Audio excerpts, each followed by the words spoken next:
Pues os tengo que confesar algo, que estoy tan nervioso y quizás no se me nota porque el púlpito me tapa, ¿no? Que me están temblando ahora mismo las piernas. Y estoy tan nervioso que había traído un poco de agua para tomarla por si se me seca el radiador, pero no sé qué he hecho con ella. Entonces creo que por ahí, no sé si hay una botella ahí debajo de una botellita de agua. Si me la puedes acercar, te lo agradezco. Gracias. Muchas gracias. Disculpadme. Necesitamos del Señor y vamos a ponernos delante de su presencia, ¿no? Con temor y reverencia. Hemos cantado alabanzas bonitas, ¿verdad? Bellas alabanzas. Y si tuviéramos... dos, por falta de una, gracias. Si tuviéramos que resumir en un lema todo aquello, ¿no?, que hemos estado aprendiendo a través de la alabanza y las canciones, podríamos resumirlo así: la Iglesia es bella.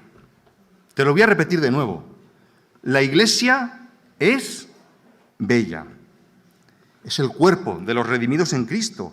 Es una comunidad de comunión, columna y baluarte de la verdad, pueblo de Dios, testimonio visible de Jesucristo en este mundo. Ahora, por otro lado, la experiencia también nos enseña que la Iglesia tiene un cartel en la entrada que, ¿sabéis lo que dice? En construcción. Y esto es así porque tú y yo también estamos en construcción. Esta es nuestra experiencia. No somos perfectos, caminamos hacia la perfección, pero todavía no hemos llegado a la perfección. Estamos en construcción.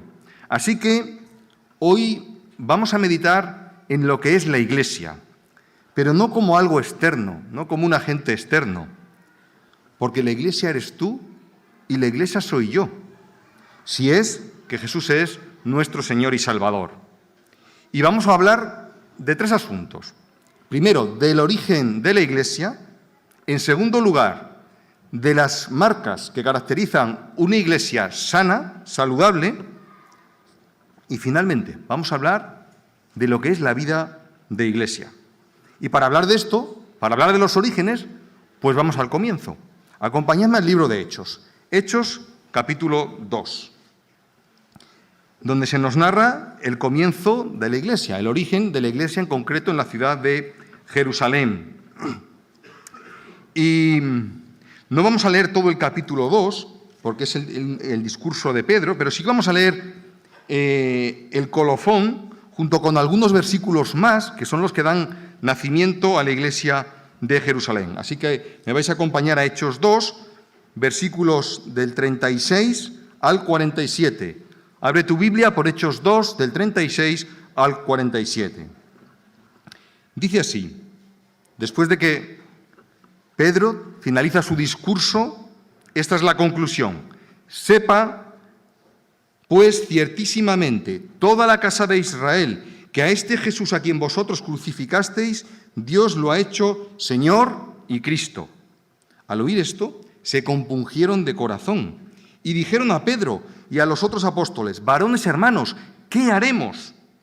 Pedro les dijo: arrepentíos y bautícense cada uno de vosotros en el nombre de Jesucristo para perdón de los pecados, y recibiréis el don del Espíritu Santo, porque para vosotros es la promesa, y para vuestros hijos, y para todos los que están lejos, para cuantos el Señor, nuestro Dios, llamare. Y con otras muchas palabras testificaba y exhortaba, diciendo: sed salvos de esta generación perversa.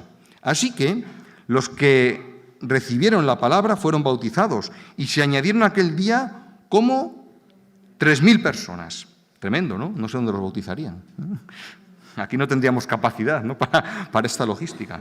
Muy bien. Y dice así: perseveraban en la doctrina de los apóstoles, en la comunión unos con otros, en el partimiento del pan y en las oraciones. Y sobrevino temor a toda persona, y muchas maravillas y señales eran hechas por los apóstoles.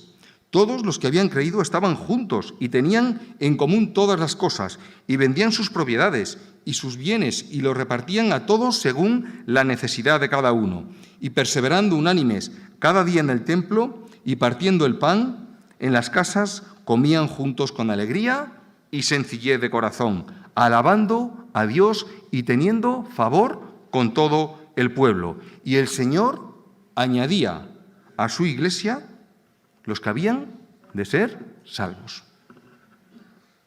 El contexto de este pasaje es el discurso de Pedro, en el día de Pentecostés, como hemos dicho. Ya sabéis que hay una manifestación tremenda del Espíritu Santo, ¿no? Y que aquellos hombres se ponen ahí a hablar, sale, Pedro empieza a hablar y cada cual le está escuchando en su lengua vernácula. Y hay varios elementos con los que vamos a pasar simplemente, vamos a pasarlos como pinceladas, pero que sí que me gustaría destacar, aunque no veamos todo el discurso de Pedro desde el discurso de Pedro. En primer lugar, el discurso de Pedro es un discurso que es cristocéntrico. Está basado en Cristo, en la obra de Cristo, y de ahí no se sale Pedro. No habla de ninguna otra cosa. En primer lugar, lo que habla es de los acontecimientos históricos que acababan de ocurrir. El acontecimiento histórico de la cruz y de la resurrección. Mira lo que dice en el mismo capítulo 22, en el versículo 22. Varones israelitas, oíd estas palabras. Jesús Nazareno, varón aprobado por Dios entre vosotros, con las maravillas, prodigios y señales que Dios hizo entre vosotros por medio de él, como vosotros sabéis, a este, entregado por determinado consejo y anticipado conocimiento de Dios, prendisteis y matasteis por manos de inicuos, crucificándolo, al cual Dios levantó, sueltos los dolores de la muerte, por cuanto era imposible que fuera retenido por ella. Así que lo que está diciendo aquí Pedro es, Jesucristo ha sido crucificado, ha muerto en una cruz, pero la cruz y la tumba no han sido la última, no han tenido la última palabra. La tumba ahora está vacía. Jesucristo ha resucitado. Y esto, que es un hecho histórico, no es ni más ni menos que el cumplimiento profético de todo lo que teníamos anunciado en el Antiguo Testamento. Por eso Pedro constantemente en este discurso está haciendo alusiones al Antiguo Testamento, para mostrar que el Antiguo Testamento ya hablaba de que esto iba a ocurrir, y no era ni más ni menos que un anticipo. Lo que estaban viendo ahora era la consumación de aquello que había sido anunciado por Dios a través de los profetas. En el versículo 25 en adelante está citando al salmista, está citando el Salmo 16. Y después de citar el Salmo 16, donde dice que habla David por el Espíritu Santo, no dejarás, estoy en el 27, que no dejarás mi alma en el Hades, ni permitirás que tu santo vea corrupción. Me hiciste conocer los caminos de la vida. Me llenaste con gozo, de gozo con tu presencia. Y dice así Pedro, varones hermanos, se puede decir, ¿verdad?, libremente del patriarca David, que murió y fue sepultado, y su sepulcro está entre nosotros hasta el día de hoy. Dice, pero siendo profeta, ¿qué es lo que estaba haciendo? Y sabiendo que con juramento Dios le había jurado de que su descendencia en cuanto a la carne levantaría al Cristo para sentarse en su trono, viéndolo antes, ¿qué dice que hizo? Habló de la resurrección de Cristo. Es decir, aquello que acababa de ocurrir, repito, era el cumplimiento de lo que Dios ya había anticipado desde antes de la fundación del mundo, desde el principio de los siglos, para tu salvación, para mi salvación. Y finalmente, en tercer lugar, versículo 32, dice, a este Jesús Dios lo resucitó, de lo cual todos nosotros somos testigos. Y versículo 36, que hemos justo leído hace un momento. Sepa pues, ciertísimamente, toda la casa de Israel, que a este Jesús a quien vosotros crucificasteis, Dios lo ha hecho Señor y Cristo. Este Jesús a quien Dios ha resucitado es el Señor, es exaltado y está ahora en la presencia de Dios en el trono de Dios. Esto es el mensaje cristocéntrico que dio origen al nacimiento de la Iglesia de Israel. También ocurrió lo mismo en Corintio. ¿Recordáis? 1 Corintios 15. Dice así, porque primeramente, está hablando Pablo, recordándole a los corintios, primeramente os he enseñado lo que asimismo recibí, que Cristo, dice, murió por nuestros pecados conforme a las Escrituras, y que fue sepultado y resucitó conforme a las Escrituras, el mismo mensaje cristocéntrico, basado en la cruz de Cristo, en su resurrección y en su exaltación, vio también nacer la Iglesia de Corinto. Así que lo que tenemos aquí, en el nacimiento de la Iglesia, es que la Iglesia nace de un mensaje que tiene a Jesucristo en el centro, que tiene a Jesús y su obra en el foco. Y cualquier otra cosa que se nos pueda imaginar, lo podremos llamar como queramos. Lo podremos poner las etiquetas que queramos. Incluso si me respondéis, si me apuráis, lo podremos llamar con un cartel Iglesia, pero no es Iglesia. Todo aquello que no tenga a Jesucristo en el centro no es Iglesia. El mensaje de Cristo es lo que hace Iglesia, y es un mensaje que nos confronta con el pecado. Déjame que te diga una cosa. El mensaje de Jesús, el mensaje del Evangelio, es un mensaje duro. El mensaje del Evangelio es un mensaje que no me hace sentir bien. Es un mensaje que no me da palmaditas en el hombro. Me llama a la realidad y me cuenta la realidad. Y es un mensaje que nos lleva a arrepentimiento para salvación. Leemos aquí cómo ocurrió realmente, ¿no? Versículo 37 dice: al oír esto, se compungieron de corazón y dijeron a Pedro y a los apóstoles: varones hermanos, ¿qué haremos? ¿Qué haremos ante la perdición? ¿Qué haremos ante nuestra situación? Por eso digo, el mensaje del Evangelio es un mensaje doloroso, es un mensaje que trae dolor en un primer instante a nuestro corazón, a nuestras vidas. Dejadme que aquí haga un paréntesis. Lamentablemente, y con dolor, lo podemos decir, hoy el mensaje, en muchos lugares, no se centra en esto. Está centrado en el yo. Está centrado en la autosatisfacción. Está centrado en la autorrealización. Está centrado en mi propia felicidad y en tu propia felicidad. Está centrado en que no tenemos que sufrir. Está centrado en que me tiene que ir bien. Y sabéis, se llenan lugares de cientos de personas que escuchan este mensaje, de cientos de pecadores que escuchan este mensaje y salen de ahí aún más autocomplacidos de lo que entraron. Y salen de ahí aún más cerca de su condenación y del infierno de lo que entraron. Lamentablemente, esta es la situación en muchos sitios y en muchos lugares. Me voy a referir a unas palabras que se le atribuyen a Spurgeon. Se le atribuye la siguiente frase: vendrán días en el que veremos, en lugar de pastores pastoreando ovejas, payasos divirtiendo cabras. Y esto es triste. Esto es triste. Pablo lo dijo de otra forma. En 2 Corintios leemos que si el mismo diablo se vistió ¿de qué? De ángel de luz, asimismo no es extraño que sus ministros se vistan de ministros de justicia. Este es el mensaje de Satanás. Pero el mensaje del Evangelio de verdad nos tiene que doler en el alma cuando es predicado. Así que, si el pecado te duele, bendito dolor, porque es el dolor que lleva a salvación. Si el pecado te angustia y el pecado pesa de ti como una losa, déjame que te diga una cosa. Déjame que te diga que estás muy cerca de la salvación de Dios, de la salvación de Cristo. Bendito dolor que clama por perdón, que clama al Señor por salvación y que dice: ¿qué haremos? ¿Qué haremos ahora con nuestra situación? ¿Te pesa el pecado como una losa? ¿Te pesa en tu vida?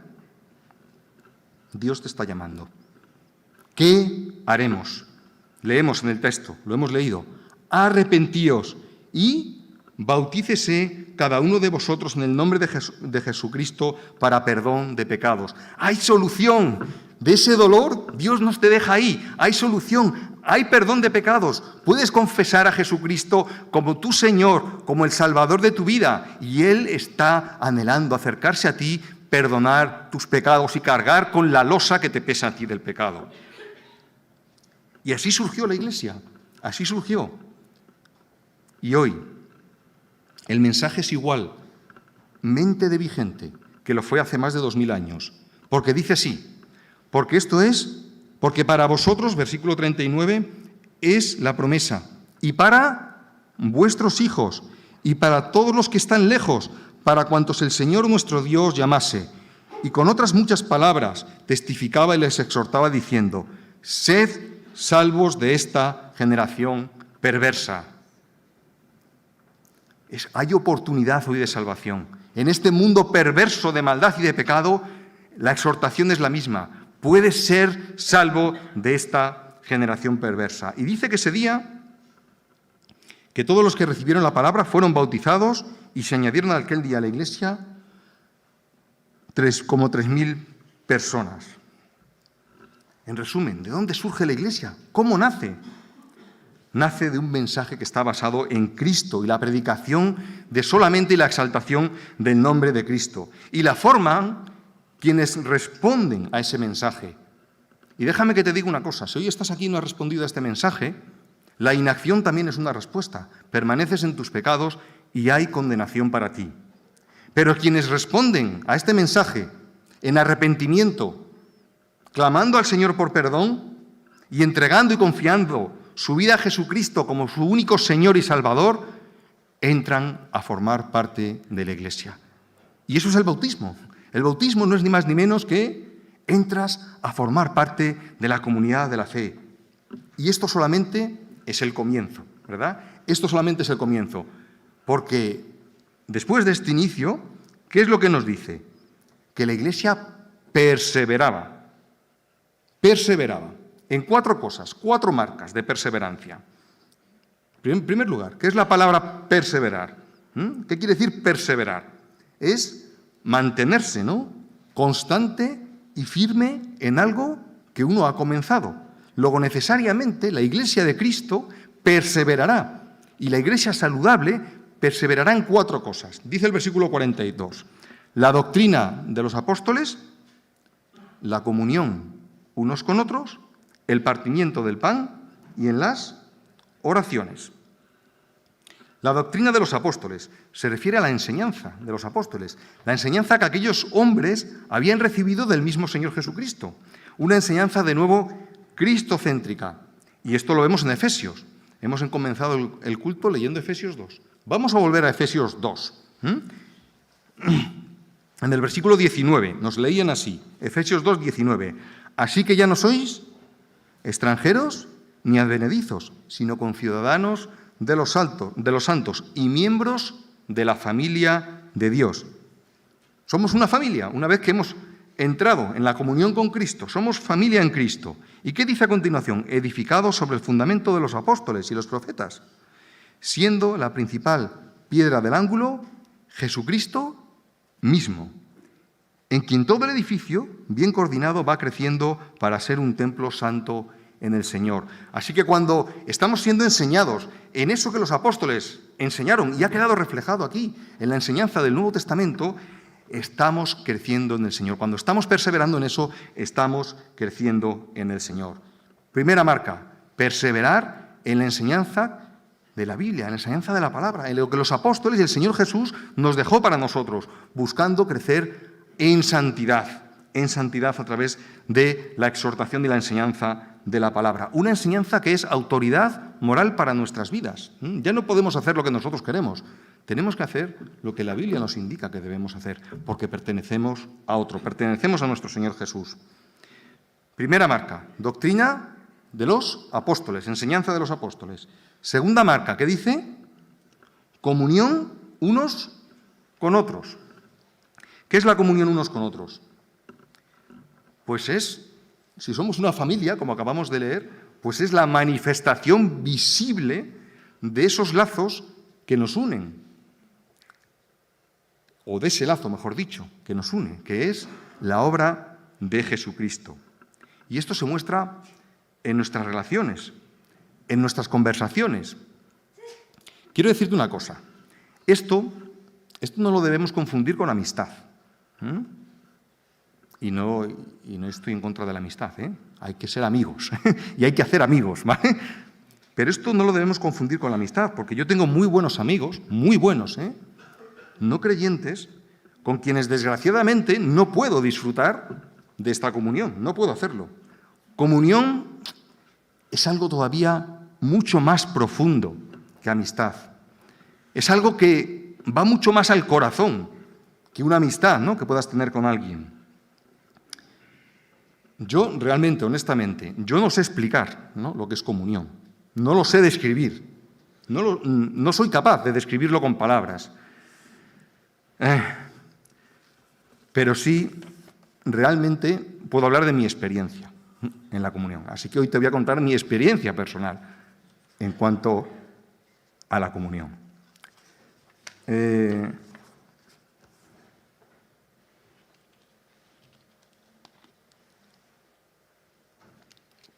Esto creo que me resultará, espero, más fácil de explicar. Muchos sabéis que hace unos años a mi esposa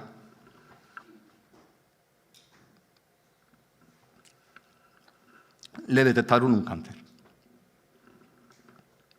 Y fue complicado, ¿eh? La cosa no fue sencilla. Hubo una serie de operaciones, una de ellas muy compleja. Recuerdo lo que me dijo, ¿no?, antes de entrar en quirófano. Me dice: Jorge, 2 cosas. Número 1, si se complica, no se te ocurra entrar en el quirófano a pedir explicaciones, ¿vale? Eso lo primero. Te conozco, prométemelo, ¿vale?, que no vas a entrar en el quirófano. Y se lo prometí. Y número 2, dice: pues nos vemos dentro de un rato o en el cielo. Oramos. Entró al quirófano. Y la comunión es que la Iglesia está orando.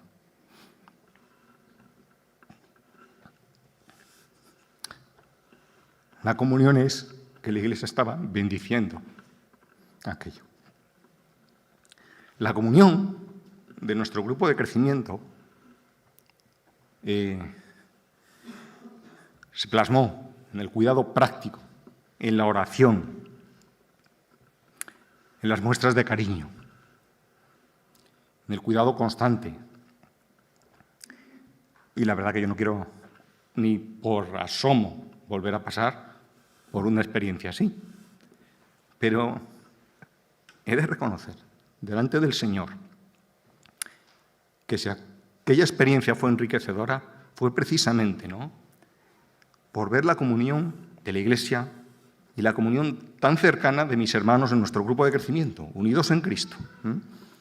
Fijaros, fue hasta así que después de unos meses facilitaron la posibilidad de que saliéramos de Madrid y pasáramos unos días de descanso y asueto por ahí. Qué bien nos hacían falta, ¿eh? Así que, honestamente, decir que aquello que aquellos actos fue amistad, haría poca justicia, ¿no?, a aquello. La experiencia nos hizo crecer espiritualmente. Así que si la doctrina de los apóstoles es garantía de crecimiento saludable, experiencias como estas y vivir la comunión de esta forma también es una garantía de crecimiento saludable como Iglesia. 2 marcas. Doctrina de los apóstoles, comunión uno con otros. ¿Qué dice a continuación? Partimiento del pan. Lo acabamos de celebrar, ¿verdad? Acabamos de celebrar el partimiento del pan. Y nos han explicado lo que es el partimiento del pan. Y nos habla, ¿no?, de ese recordatorio constante que tenemos que tener de la obra de Jesucristo en nuestras vidas. Es algo imprescindible. Es algo imprescindible, porque solemos tantas veces virar en nuestras vidas y hacer que nuestras vidas giren hacia nosotros mismos, en lugar de hacia Cristo y su obra, que si no lo recordásemos constantemente, cada día viviríamos más encorvados mirándonos el ombligo. Y es así. Y esto nos ayuda a dejar de pensar en nosotros mismos, centrarnos en Cristo. El partimiento del pan nos ayuda a entender, ¿no?, que también Jesucristo viene y que hay esperanza para el creyente, ¿no?, y que el sufrimiento que tenemos no va a durar infinitamente, ¿no? Por eso la Biblia nos habla de recordarlo constantemente, de recordarlo cada vez que nos sea posible. Y por eso cada vez que nos juntamos como iglesia, ¿qué es lo que hacemos? Partimos el pan y el vino, tenemos estos símbolos, porque es el recordatorio de la obra de Jesucristo en nuestra vida. Y es el agradecimiento, ¿no? Y esto nos ayuda a agradecer, a dejar de mirarnos a nosotros mismos y agradecer a Dios por su obra y por lo que ha hecho en nuestras vidas. Bendita comunión en la iglesia cuando partimos el pan y el vino todos juntos, ¿verdad? Tercera señal de una iglesia saludable. Cuarta señal, ¿qué dice? Las oraciones. Perseveraban en las oraciones, en la vida comunitaria de oración, que nos lleva a interceder los unos por los otros, que nos lleva a buscar a Dios juntos. Y mi pregunta es, ¿quieres estar en comunión con tus hermanos? Pues ora por tu hermano y ora con tu hermano. La oración comunitaria también es garantía de un crecimiento saludable en la iglesia. Y dice, a continuación en el versículo 43, que «y sobrevino temor a toda persona, y muchas maravillas y señales eran hechas por los apóstoles». Algunas versiones, en lugar de temor, traducen asombro, ¿no? Sobrevino asombro. Y se trata de ese asombro ante el poder del Evangelio, que es lo que acabamos de escuchar, y la manifestación tan visible de la obra de Dios en vidas de personas, en una comunidad viva que persevera en la doctrina de los apóstoles, en la comunión unos con otros, en el partimiento del pan y en las oraciones, y que a la postre persevera en la gracia y en el amor de Dios que evidencia la gracia y el amor de Dios que ha recibido. Las 4 marcas de esta iglesia saludable eran visibles además a todos. No era algo que ocurría de puertas adentro. Fíjate los siguientes versículos. Vamos a centrarnos en los siguientes versículos, 44 al 47. No cerraban las puertas y ahí todos se lo guisaban, ¿no? Mira la vida de una iglesia saludable. Dice en el 44, todos los que habían creído estaban juntos. Así que los creyentes, la vida de iglesia era que los creyentes pasaban tiempo juntos. Dice quienes habían creído. Y déjame un paréntesis también. No puede haber comunión cristiana si primero uno no está caminando con Cristo.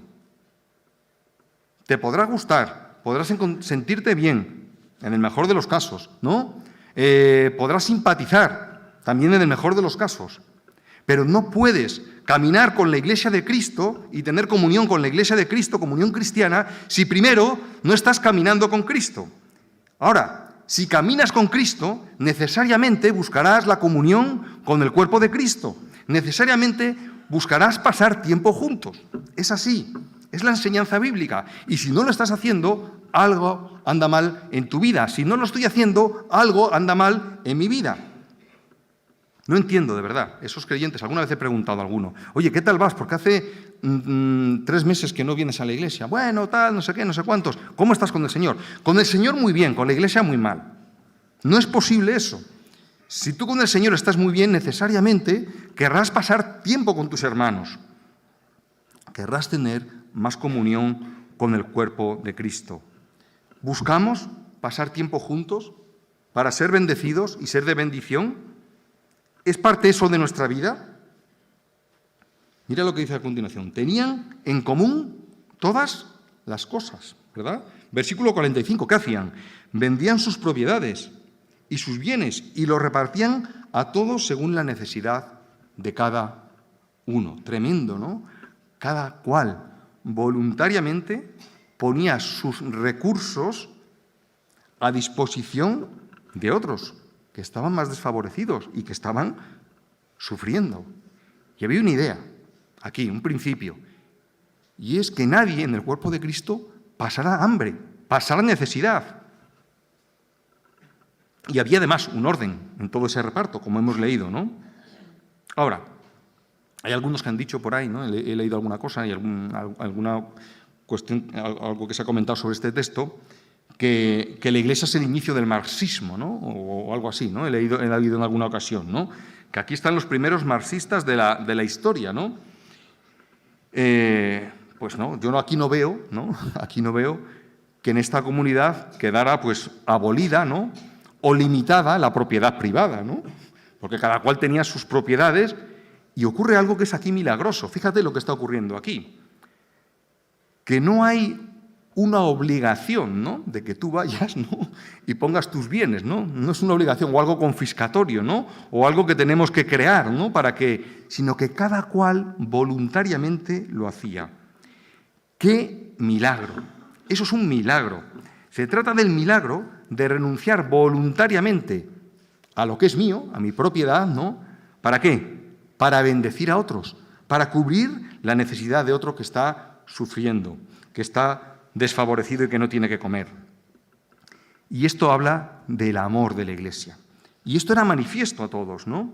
Había, además, una práctica intencional, ¿no?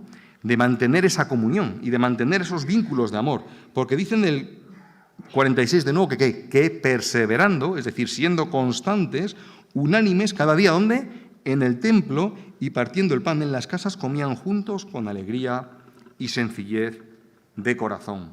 Había una forma intencional de mantener esa comunión. Tenían el templo como punto de encuentro, como punto de reunión.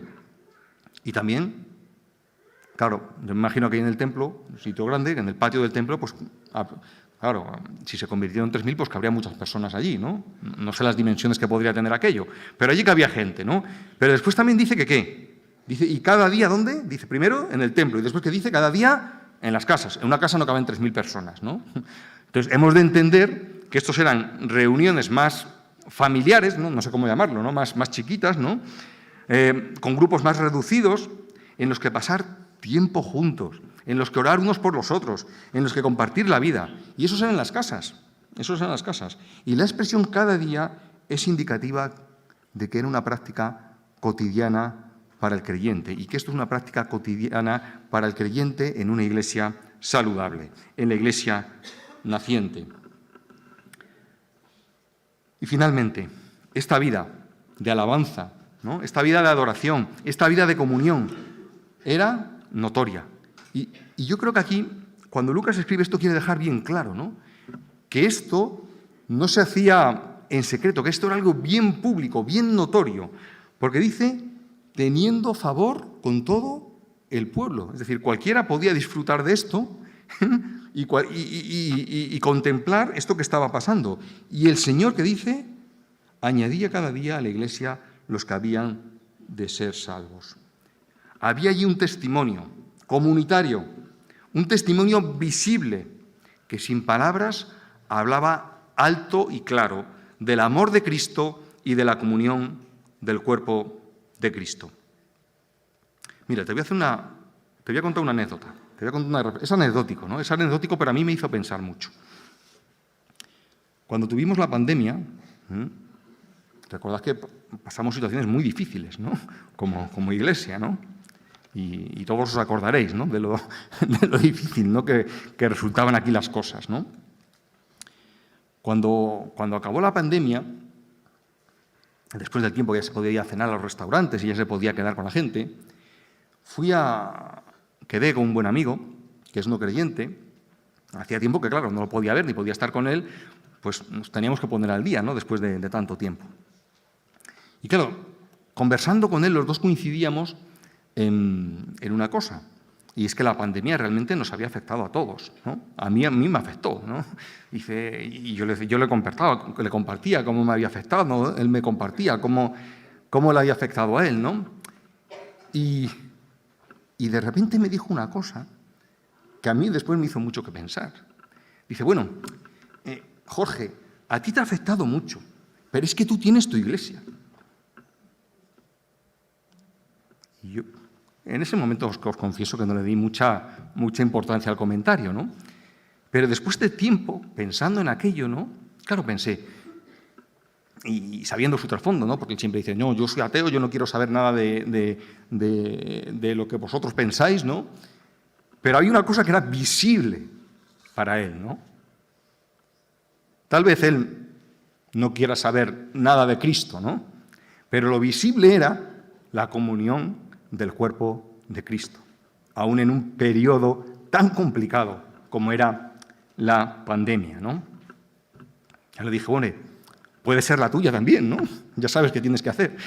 Aceptar a Jesucristo como tu Señor y Salvador. Y esa es la solución, es tu iglesia también. Solamente estás a punto de una decisión, ¿no? Pero esa es la realidad, ¿no? La iglesia a veces habla no con palabras, sino con lo que se ve.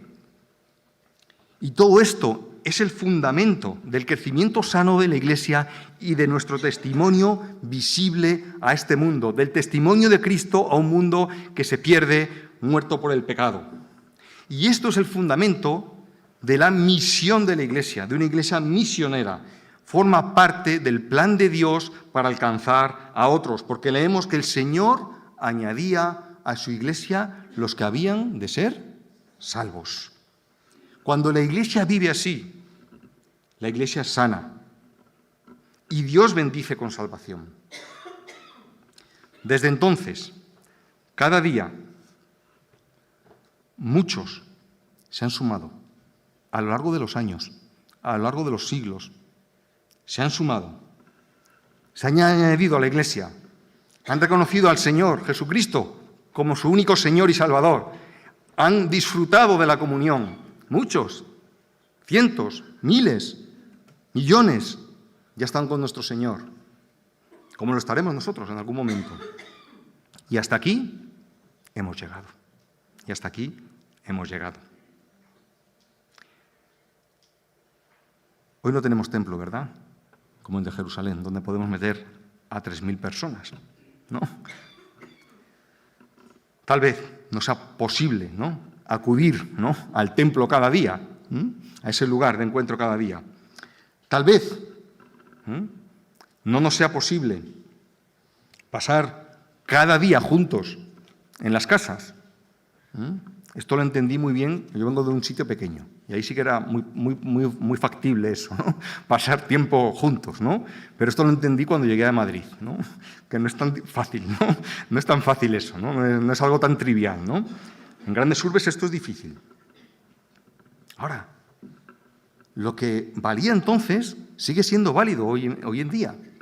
Y lo que mantenía una iglesia sana entonces es lo que hoy en día, más de 2.000 años después, mantiene una iglesia sana. En esta iglesia, en Suances, los grupos de crecimiento son una herramienta que nos ayudan precisamente a mantener la comunión, a crecer juntos, a buscar al Señor juntos, a bendecirnos y a ser de bendición para otros. Y yo ya os he contado mi experiencia personal en nuestro grupo de crecimiento. No os podéis ni imaginar la bendición que han sido, ¿no?, como familia en tiempos difíciles, ¿no? Y aunque tal vez hay muchas cosas, ¿no?, que no podamos, permitidme la expresión, replicarlas literalmente, no podemos, ¿no?, evidentemente. Sin embargo, hoy en día sí que perduran los mismos principios que vieron nacer la Iglesia. Los mismos. Y me gustaría señalar, para ir finalizando, 3 principios básicos que sí que vemos aquí en este texto y que debemos aplicar a nuestras vidas, que guiaron la Iglesia nacente de Jerusalén y que a mí me resultan de utilidad y me sirven para el autoexamen.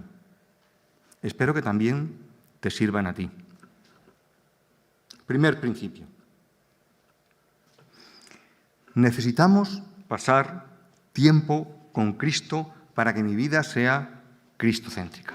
Lo necesitamos como el comer y el beber. Debemos perseverar en caminar con Él, porque si estoy caminando con Cristo, todo lo que necesito es nada. Segundo principio. Necesito no solamente pasar tiempo con Cristo, sino necesito pasar tiempo con quienes son de Cristo, con el cuerpo de Cristo. Cada día se me hace más necesaria la comunión con Jesucristo y con su Iglesia. Y si mi vida, le voy a decir algo que a lo mejor resulta muy fuerte, si mi vida gira en cualquier otra cosa que no sea Jesucristo y su Iglesia, me tengo que plantear si estoy desorientado. Me tengo que plantear si necesito de nuevo orientarme, si necesito de nuevo ajustarme. Tercer principio. Necesito vivir en comunión con Jesucristo y su Iglesia con un propósito, con el propósito de ser una lámpara visible de su amor, del amor que hemos recibido de Él, para testificar a un mundo que necesita ese amor, que necesita a Jesucristo y a su Iglesia.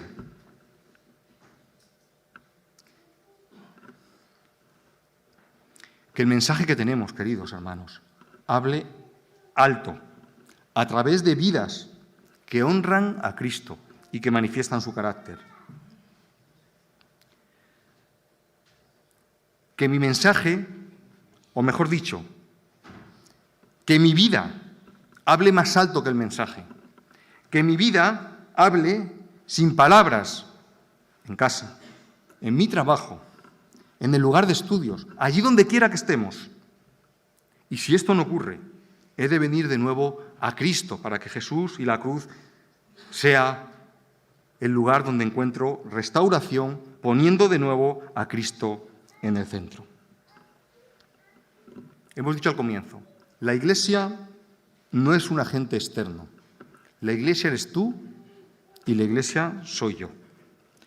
Por eso voy a dejarte 3 preguntas a modo de reflexión, para que tranquilamente las reflexionemos cada uno de nosotros con el Señor. ¿Qué rasgos de mi carácter y conducta reflejan que estoy en comunión con Cristo y manifiestan su carácter, y qué otros evidencian justo lo contrario? ¿Alrededor de qué gira mi vida y qué lugar ocupa la Iglesia en esta ecuación? Y tercera pregunta, ¿qué dinámicas de mi vida lastran mi comunión con Cristo y su Iglesia y cómo afectan al testimonio de quienes están más cerca y lo ven? Vamos a orar.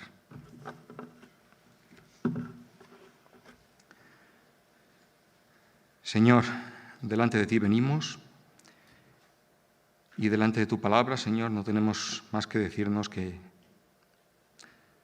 tantas veces necesitamos volver a ti.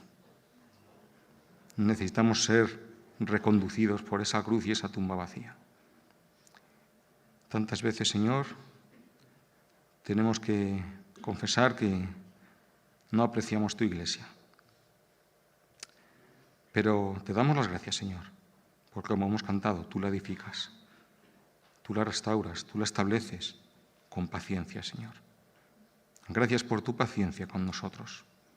Gracias por tu paciencia en nuestras vidas. Te rogamos, Señor, que nos muestres aquello que haya que cambiar y aquello que no esté de acuerdo con lo que tú nos muestres en tu palabra, Señor. Te lo rogamos, Señor, para que tu Iglesia sea edificada, para testimonio de tu nombre en este mundo, Señor, y para que tú seas también reconocido por otros. En tu nombre oramos. Amén.